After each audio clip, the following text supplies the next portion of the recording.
Pro-Am tickets are $25, and event organizers. Now peep this. Business is booming when Caitlyn is involved. Pro-Am tickets are $25, and event organizers saw demand increase 1,200%. They told her no. They said it wasn't allowed. But Caitlin Clark didn't back down, not this time.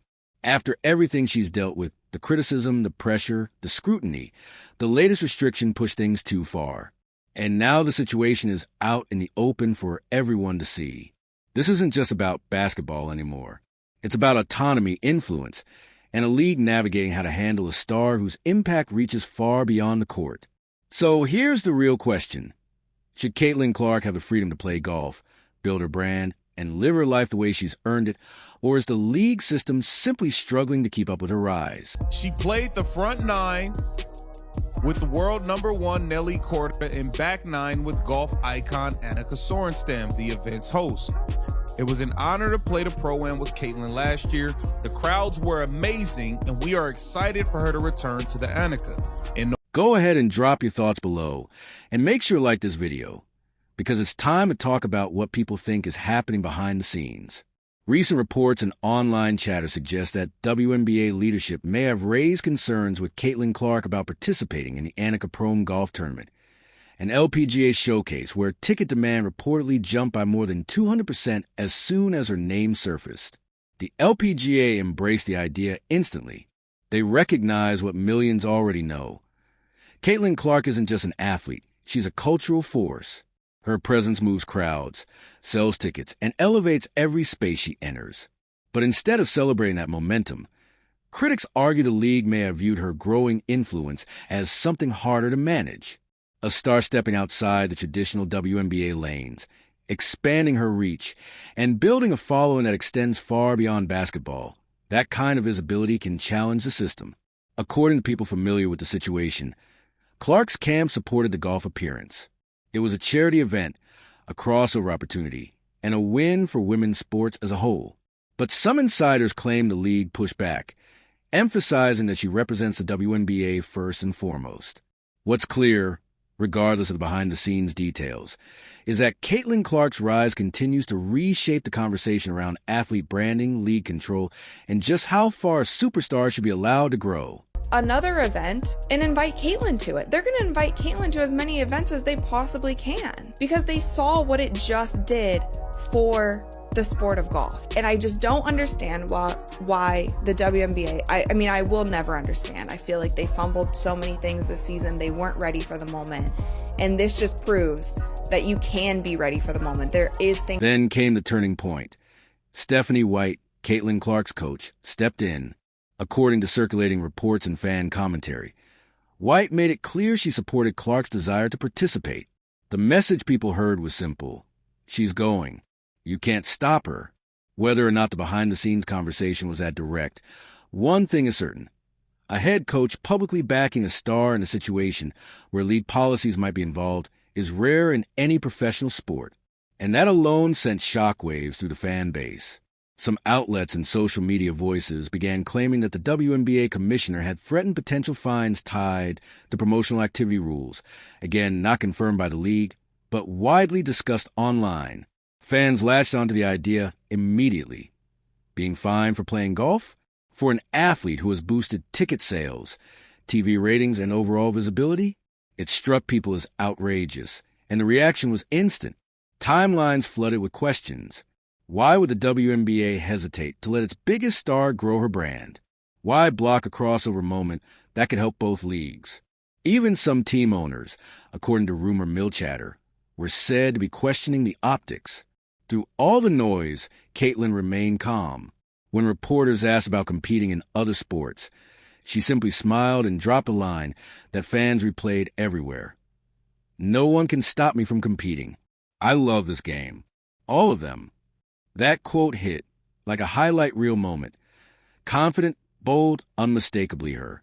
Coach White doubled down publicly, saying something to the effect of, Caitlin has earned the right to represent herself in the sport she loves. Supporters saw it as a powerful message of trust and respect. From the league, silence. No official statements. No interviews. Nothing, fueling even more speculation. And then the backlash took off. WNBA fans, LPGA supporters, even former NBA stars chimed in online, calling the situation confusing, unnecessary, and, depending on who you asked, hypocritical. The debate wasn't just about golf anymore. It was about athlete autonomy, league image, and the growing pains of a superstar whose reach may already be bigger than the structure built around her. Hesitancy about giving Caitlin Clark too much praise. They didn't want to give her too much praise. They didn't want to prop her up too much and forget about everyone else who came before her. Didn't want to put her on MVP ladders. Didn't want to put her as Rookie of the Year until it was so evident that they had to. There was just so many things that it felt like it was always just a little bit of a push. Like, make sure you don't do too much. We don't want to give her too much praise. We don't want to tweet about her too much. We don't want to post about her too much. We don't want to give her too much media coverage. Let's just make sure that everyone else is also happy. Like, that seemed to be the consensus for the entire WNBA. Fans were furious. Many online pointed out what they saw as a double standard. You let players take brutal hits on the court with barely any protection, but you'd step in a moment they try to build their brand off it. The WNBA started trending, just not the way the league wanted. Headlines and social feeds lit up with speculation and frustration. Phrases like "Clark warned" and "WNBA control issues" spread across timelines, with fans demanding answers and transparency about what was really happening behind the scenes. The moment became bigger than one player, bigger than one event. It became a debate about how the league handles its stars, its policies, and its future. I honestly just got so triggered by Caitlin Clark's golf debut, and it is no fault of hers that I got upset. It is the fault of the WNBA, because the LPGA just did everything that the WNBA should have been doing this season.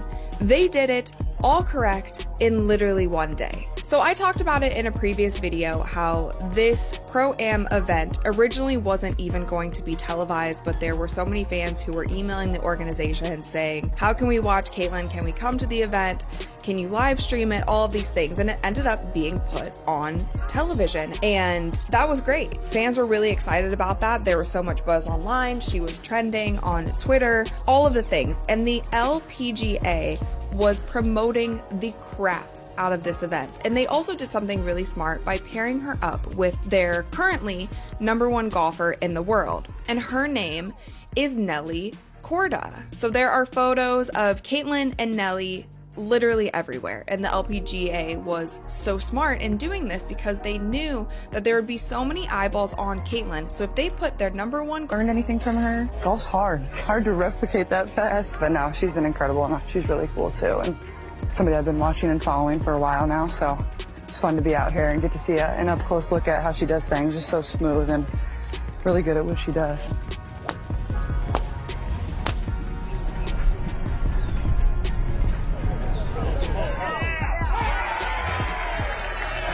I don't know. I mean, I would just remind myself, like, I don't really care what happens. It doesn't really matter. I don't play golf for a living, and just have fun with it. Like, this isn't, super serious. Enjoy the experiences. There were so many people. Sponsors jumped in fast.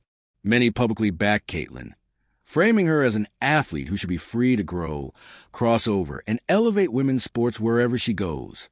And suddenly the conversation got much bigger than golf, or even basketball. People started asking a tougher question. Does the WNBA need leadership that fully embraces its stars and the power they bring? So what do you think? Should Caitlin Clark really face pushback for playing in a golf event? Or is the deeper issue a league struggling to manage the rise of its biggest star? Drop your thoughts in the comments. And if you're standing with Caitlin, show your support.